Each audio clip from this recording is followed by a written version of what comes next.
បើសិនជាតកតងជីវិតរបស់ខ្ញុំហ្នឹងខ្ញុំតែងតែរៀបនៅផែនការជីវិតបាទដូចជាការរៀនសូត្រដូចជាការយកគូអនាគតអីគឺខ្ញុំមានការរៀបចំអនាគតរបស់ខ្ញុំច្បាស់លាស់មុននឹងខ្ញុំធ្វើអ្វីមួយគឺខ្ញុំមានផែនការច្បាស់លាស់ដូចអញ្ចឹងខ្ញុំថាប្រសិនបើខ្ញុំរស់នៅដោយប្រមាណនៅការរៀនសូត្រច្បាស់លាស់ទេបើថាខ្ញុំត្រៀមចប់ត្រឹមតែបាក់ឌុប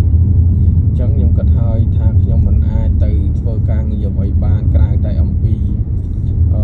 ការងារតូចតាចដូចជាសំណង់ដូចជាការងារដែលគេមិនសូវជាឲ្យតម្លៃលក្ខណៈថាការងារតូចមុំអញ្ចឹងបងប្អូនទាំងគ្នាអញ្ចឹងខ្ញុំគិតស្អាតអញ្ចឹងខ្ញុំត្រូវរៀបផែនការជីវិតរបស់ខ្ញុំថាឥឡូវបើខ្ញុំរៀបចំបាក់ឌុបតើខ្ញុំអាចធ្វើអ្វីបានខ្ញុំត្រៀមចាប់បាក់ឌុបក៏មិនទាន់ដល់ជំហានមួយដែលខ្ញុំអាចត្រូវធ្វើអ្វីដែលខុសចិត្តខ្ញុំបានដែរតែអីត្រឹមតែមកបាក់ឌុបគឺយើងមិនអាចមានប្រាក់ខែរៀងមកខ្ពស់ទេការខ្ញុំនៅរៀនណាបងប្អូនគឺខ្ញុំគិតអញ្ចឹងគឺនៅពេលដែលយើងរៀនចប់បាក់ឌុបទៅយើងមានលទ្ធភាពបន្តទៅដល់បរិញ្ញាបត្រណាអញ្ចឹងនៅពេលដែលយើងរៀនចប់បរិញ្ញាបត្រទៅយើងអាចមានលទ្ធភាពបន្តទៅដល់បាក់ឌុបបាទគឺយើងរៀបផែនការជីវិតអញ្ចឹងមួយទៀតហើយអ្វីដែលខ្ញុំសំខាន់គឺបងកាលពីខ្ញុំនៅពីកំឡោះគឺខ្ញុំដាច់បញ្ញាចិត្តថាបើសិនជាក្នុងការយកគូអនាគតបើសិនជាខ្ញុំមិនបានគូអនាគតខ្ញុំនៅពេញទេគឺខ្ញុំអត់ចង់បានទេអញ្ចឹងគឺដាក់គោលដៅចំច្បាស់លាស់តែម្ដងគឺតន្តបានគូអនាគតនៅពេញបានយើងរៀបចំអាពាហ៍ពិពាហ៍មួយអញ្ចឹងបងប្អូនហើយគ្នាមួយទៀតការរៀបចំអាពាហ៍ពិពាហ៍នេះគឺយើងមិនពឹងឲ្យឪពុកម្ដាយរបស់យើងជួយយើងទេគឺយើងពឹងដោយសមត្ថភាពខ្លួនឯងបាទគឺមនុស្សខ្ញុំគឺធ្វើអ្វីមួយគឺមានភាពម៉ត់ចត់មិនតសើខ្លួនឯងប៉ុន្តែទំនួលខុសត្រូវគឺខ្លាំងតែម្ដងហើយជាមនុស្សដែលគោរពពាក្យសម្ដីជាមនុស្សដែលមិនចូលចិត្តភូតភរកុហកបោកប្រាស់អ្នកដទៃអញ្ចឹងហើយបើថាធ្វើឲ្យអ្នកដទៃឈឺចាប់វាស្មើនឹងយើងនឹងជាមនុស្សដែលបំផ្លាញអ្នកដទៃដូចគ្នាអញ្ចឹងគឺខ្ញុំអត់ចង់ឲ្យនរណាម្នាក់មានការឈឺចាប់ចំពោះខ្ញុំទេបាទអញ្ចឹងគឺសំខាន់ណាស់សម្រាប់អ្នកដែលស្គាល់ខ្ញុំគឺដឹងច្បាស់ហើយគឺខ្ញុំគឺតែងតែផ្ដល់នៅអ្វីដែលជាផលប្រយោជន៍ទៅដល់អ្នកដែលស្គាល់ខ្ញុំទាំងអស់គឺខ្ញុំមិនសូវជាបានទាញយកផលប្រយោជន៍ពីអ្នកដទៃប្រហែលទេហើយបើមានទៅគឺមានមកគឺខ្ញុំមិនឲ្យគេលះខ្ញុំក៏មិនឲ្យខ្វះខ្ញុំដែរន័យថាបើសិនជាអ្នកនឹងធ្លាប់ធ្វើអំពើល្អអ្វីមួយដាក់ខ្ញុំឧទាហរណ៍ថាឥឡូវគាត់ត្រឹមថាគាត់ថាធ្លាប់ឲ្យអីញ៉ាំមួយចោះប៉ាវអីញ៉ាំអញ្ចឹងលើក្រោយខ្ញុំនឹងធ្វើការប៉ាវគាត់វិញហើយគឺខ្ញុំអត់ឲ្យគេប៉ាវខ្ញុំទេអញ្ចឹងខ្ញុំត្រូវតបស្នងសងគុណមនុស្សយើងសំខាន់គឺរស់នៅប្រកបទៅដោយលក្ខណៈថាកតញ្ញូកតវេទីបងប្អូនគេធ្វើអ្វីមួយដាក់យើងគឺយើងត្រូវចេះធ្វើតបគេមិនមែនជាមនុស្សដែលមិនមាននៅកតញ្ញូកតវេទីហ្នឹងទេគឺអ្នកដែលអត់មានភាពតបស្នងសងគុណទៅដល់គេវិញគឺជាមនុស្សដែលមិនមានតម្លៃឲ្យមនុស្សអត់ចេះគិតនឹងលក្ខណៈថាមានគូក្បាលនឹងគេដែរតែអត់ចេះគិតថាហើយអំពើល្អមិនចាំបាច់តែបង្ហាញដល់អ្នកដទៃឲ្យដឹងទេព្រោះគាត់ថាអ្នកដទៃក៏គេមិនចង់អ្នកដែលយើងគេជួយយើងគេក៏មិនចេះតែចង់បានការតបស្នងដែរតែបើសិនជាយើងបានធ្វើជាមួយគេ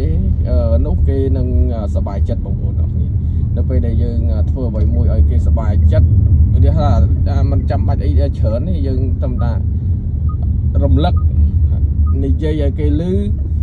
អានោះក៏គេសប្បាយចិត្តដែរបងប្អូនមិនចាំបាច់ថាមានអ្វីមួយឲ្យគេគាត់ថារំលឹកដឹងថាអូអ្នកនេះគេធ្លាប់ឲ្យយើងចេះឲ្យយើងចុះគេសប្បាយចិត្តមួយយើងតាគេ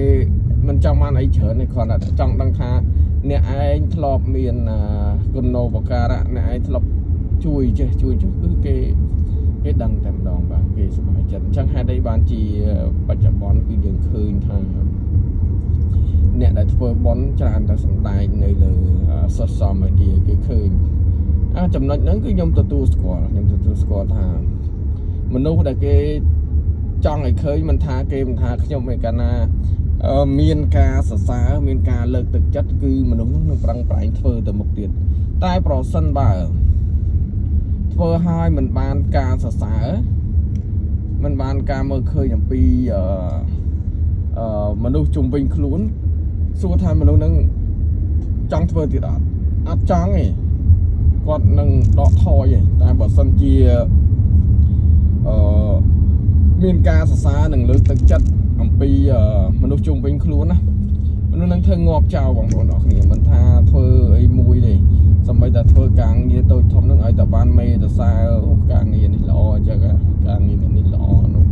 ចេះចុះគឺគាត់សប្បាយចិត្តក្នុងការធ្វើហើយខ្លាចក្រែងតែមិនសរសើរហើយបន្តមកអាប់ទៀតបាទអញ្ចឹងគឺ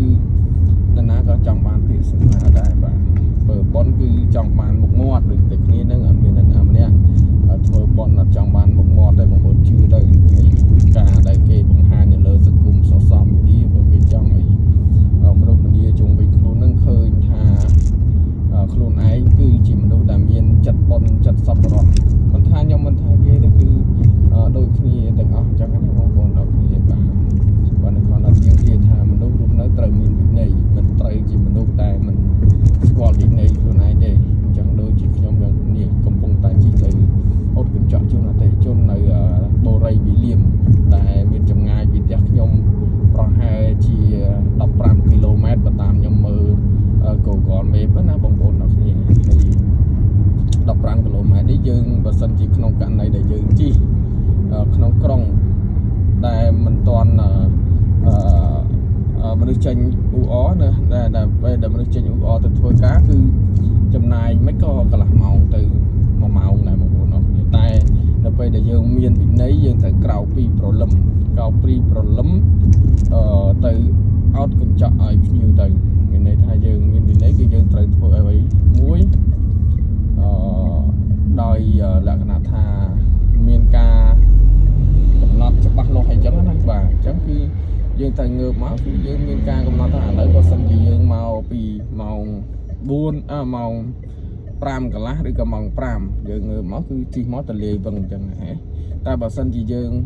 ណាត់ភ្ញៀវម៉ោង6ម៉ោង7ភ្ញៀវត្រូវទៅធ្វើការហើយបើយើងមកធំតែម៉ោង6ចេញមកគឺមកអត់តសភាពការទៅហើយបើថាជិះឡានមកចេះទៀតគឺអំបិលតែម្ដងបាទបើជិះម៉ូតូរៀងក្រាន់តិចតែដោយសារតែព្រឹកព្រលឹមពេកគឺខ្ញុំអត់ជិះម៉ូតូទេវារៀងស្ងាត់តិចអញ្ចឹងខ្ញុំក៏ជិះឡានមកហើយដល់ពេលដែលយើងធ្វើអីហើយគឺយើងឆ្លាស់ខ្លួនហើយមានន័យថាអ្វីដែលយើងដាក់ជាបន្ទុកជាទំនួលខុសត្រូវហ្នឹងគឺវារលាយបាត់ទៅហើយដោយសារតែយើងបានសម្រេចនៃកិច្ចការរបស់យើងដែលបានធ្វើជូនទៅដល់អតិថិជនយើងហើយអញ្ចឹងគឺមិនជាអ្វីទេហើយនេះយើងជិះមកប្រហែលជាខ្ទង់10គីឡូម៉ែត្រជាងហើយបងប្អូនដល់គ្នា10គីឡូម៉ែត្រជាងហើយយើងមកដល់ផ្លូវចិត្តផ្លូវលបឿនលឿននេះយើងជិះក្រោមផ្លូវលបឿនលឿនណាបងប្អូនដល់គ្នាបរិយាវិលៀមហ្នឹងខ្ញុំធ្លាប់ទៅអត់កញ្ចក់ឲ្យភ្ញៀវឲ្យវារៀងឆ្ងាយដែរអញ្ចឹងណាប៉ុន្តែខ្ញុំមិនថ្មីទេអតិថិជននៅពេលដែលគាត់តាក់ទងមកខ្ញុំសុទ្ធតែអតិថិជនដែលគាត់ជឿជាក់លើយើងហើយជាពិសេសនៅពេលដែលគាត់បានមើលនៅវីដេអូរបស់យើងក្នុងការជួសជុលកញ្ចក់រថយន្តជូនអតិថិជនមួយគឺគាត់សម្រេចចិត្តហើយនៅពេលដែលគាត់សម្រេចចិត្តថាហើយយើងគឺជានិយាយថាអតិថិជនមួយឲ្យតែបានតាក់ទងមកខ្ញុំហើយសម្រេចចិត្តថាខលតាក់ទងមករកសេវាកម្មមកខ្ញុំគឺគាត់ជឿជាក់ដោយសេវាកម្មយើងផ្ទាល់តែម្ដងបាទគាត់តើមនុស្សដែលច្បាស់បានគាត់ហៅវិញចឹងហើយមើលពីការផ្សព្វផ្សាយពាណិជ្ជកម្មមើលពីការនិយាយស្ដីមើលពីការធ្វើមើលពីអីចឹងទៅគាត់ជឿជាក់នៅមនុស្សយើងកាលណាជឿជាក់គឺច្បាស់ហើយទំនុកចិត្តគឺខ្លាំងបងប្អូនដល់បាទខុសត្រូវគ្នាតិចតួចគាត់យកយើងជាអ្នកជួសជុលកញ្ចក់ឲ្យបងប្អូនបាទអញ្ចឹងបានថាអ្វីក៏ដោយឲ្យតែយើងធ្វើល្អហើយធ្វើដោយគុណភាពធ្វើដោយទំនួលខុសត្រូវគឺអ្នកដតីគឺគាត់មើលមកយើងហ្នឹងគឺជាមនុស្សមួយដែលហ្មត់ចត់អញ្ចឹងហើយសំបីតែការប្រើប្រាស់ទឹកថ្នាំបងប្អូនអរគ្នាយើងធ្វើការកម្មង់បញ្ជាទិញមកពីខាងអឺរ៉ុបតផ្ទាល់មិនមែនចេះតែចង់បានលុយអតិថិជនដោយមិនមានគុណភាពនោះទេតើតែមានគុណភាពបានយើងផ្ដល់នៅអតិថិជនឲ្យធ្វើឲ្យអតិថិជនព្រោះអត់មានគុណភាពគឺយើងអត់ចង់ធ្វើឲ្យទេដោយសារអីដោយសារតែ ស្អីបើសិនជាអត់គុណភាពកន្លែងហ្នឹងគឺវាធ្វើឲ្យតែអតិថិជនខកចិត្តហ្នឹងនៅពេលដែលធ្វើឲ្យមានបញ្ហារៀលធ្វើឲ្យមានបញ្ហាដើរគឺអ្នកដែលខកចិត្តខ្លាំងជាងគេគឺជាខ្លួនឯងនឹងឯងជាខ្លួនឯងនឹងឯងបាទខ្លួនឯងខកចិត្តខ្លាំងជាងគេហ្មងពួកយើងគឺជាអ្នកដែលផ្ដល់ឲ្យគេអញ្ចឹងកុំធ្វើឲ្យអ្នកដទៃឈឺចាប់ចំពោះខ្លួនឯងបាទយើងយកនៅលុយកាក់គេក៏ត្រូវតែយកដោយលក្ខណៈថាសบายចិត្តរីករាយដែរអញ្ចឹងក៏សំបីតការលក់ផលិតផលរបស់ខ្ញុំមកកាន់ណាផលិតផលហ្នឹងយកមកមិនល្អណាអីវ៉ាន់អនឡាញអីហ្នឹងគឺយកមកមិនល្អលក់ឲ្យគេគឺខ្ញុំអត់ចង់បានទេខ្ញុំលក់តែរបស់ណាដែលមានគុណភាពឯងបាទហើយបើសិនជាចង់បានរបស់ដែលមានតម្លៃធូរក៏យើងមានលក់ឲ្យអតិថិជនដែរអញ្ចឹងណាប៉ុន្តែមានរបស់ដែលល្អសម្រាប់អតិថិជនទៀតអាហ្នឹងរបស់ប្រើប្រាស់អនឡាញណាបងប្អូនទាំងអស់គ្នាបាទអញ្ចឹងគឺមនុស្សខ្ញុំគឺធ្វើអីមួយគឺបដោតទៅលើគុណភាពមិនបដោតទៅលើបរិមាណប្រមាណទេបងប្អូនទាំងអស់គ្នាគុណភាពគឺសំខាន់ចំពោះសេវាកម្មខ្ញុំជាពិសេសណាបងប្អូនទាំងគ្នាឥឡូវនេះយើងមកដល់កន្លែងនៃការិយាល័យលបឿនលឿនបងប្អូនការិយាល័យលបឿនលឿនហើយយើងនឹងបើកទៅចូលផ្លូវក្រោមលបឿនលឿនក្រោមលបឿនលឿនផ្លូវវារៀងពិបាកបើកទីដោយសារតែរលាក់បងប្អូនទាំងគ្នាបាទនិយាយដូចជាបាយជីអូហូរចូលស្ទឹងខ្លះចូលបឹងធ្លេចូលសមុទ្រឡើងចូលប្រហែល11នាទីបងប្អូនបើសិនជាក្នុងករណីដែលខ្ញុំនិយាយមិនដល់ប៉ុណ្្នឹងទេបើគាត់ថានិយាយចេញពីអារម្មណ៍និយាយចេញពីការគិតនិយាយទៅចេះតែវែងឆ្ងាយអញ្ចឹងបងប្អូនទាំងអស់គ្នាមើលទៅវីដេអូរបស់ខ្ញុំធ្វើនៅក្នុង page មួយបងប្អូនឃើញថាវីដេអូវាមិនអញ្ចឹងណាហើយនេះយើងមកដល់ក្រោមស្ពានលបឿនលឿនហើយបើយើងជិះទៅនោះអត់លាក់អញ្ចឹងយើងជិះក្រោមស្ពាននេះបងប្អូនយើងជិះក្រោមស្ពាននេះគឺអត់សូវរលាក់ទេណាយើងអាចទៅដល់ទីតាំងនឹងគោលដៅច្បាស់លាស់របស់យើងនេះមានផ្លូវគេរលូនអញ្ចឹងណាបើអ្នកអត់ដឹងគាត់ជិះទៅខាងនោះហើយមើលតាម Google Map Google Map នឹងបោកប្រាស់យើងបងប្អូន Google Map ប្រកែបោកយើងតែជិះតាម Google Map អង្គពងវែងតែម្ដងតែដល់ពេលយើងធ្លាប់មកគឺយើងស្គាល់ច្បាស់បាននេះផ្លូវលបឿនលឿននៅខាងលើអានេះផ្លូវខាងក្រោមបងប្អូនអញ្ចឹងគិតទៅខ្ញុំចំណាយពេលមកប្រហែលជាខ្ទង់ចិត្ត1ម៉ោងដែរព្រោះយើងគិតទៅថាយើងចេញមកម៉ោង5ជាង5-10នាទីឥឡូវម៉ោង5:40ជាងយើងអត់ដល់គោលដៅទេបាទហើយព្រឹកព្រលឹមស្រស់នេះគឺឃើញថាមានការហាត់ប្រាណពីសំណាក់បងប្អូនប្រជាពលរដ្ឋដែលត្រូវការនៅសុខភាពអញ្ចឹងណាបងប្អូនបាទសុខភាពគឺសំខាន់សម្រាប់យើងនៅពេលដែលយើងមានវ័យចាស់ជរាទៅបន្តិចសុខភាពយើងកាន់តែទ្រុឌទ្រោមកាលណាយើងកាន់តែទ្រុឌទ្រោមគឺសភាវៈឬក៏អវយវៈរបស់យើងគឺធ្លាក់ចុះហើយបងប្អូនទាំងគ្នាបាទអញ្ចឹងប៉ុណ្្នឹងសិនខ្ញុំចុចមើល Google Map បន្តិច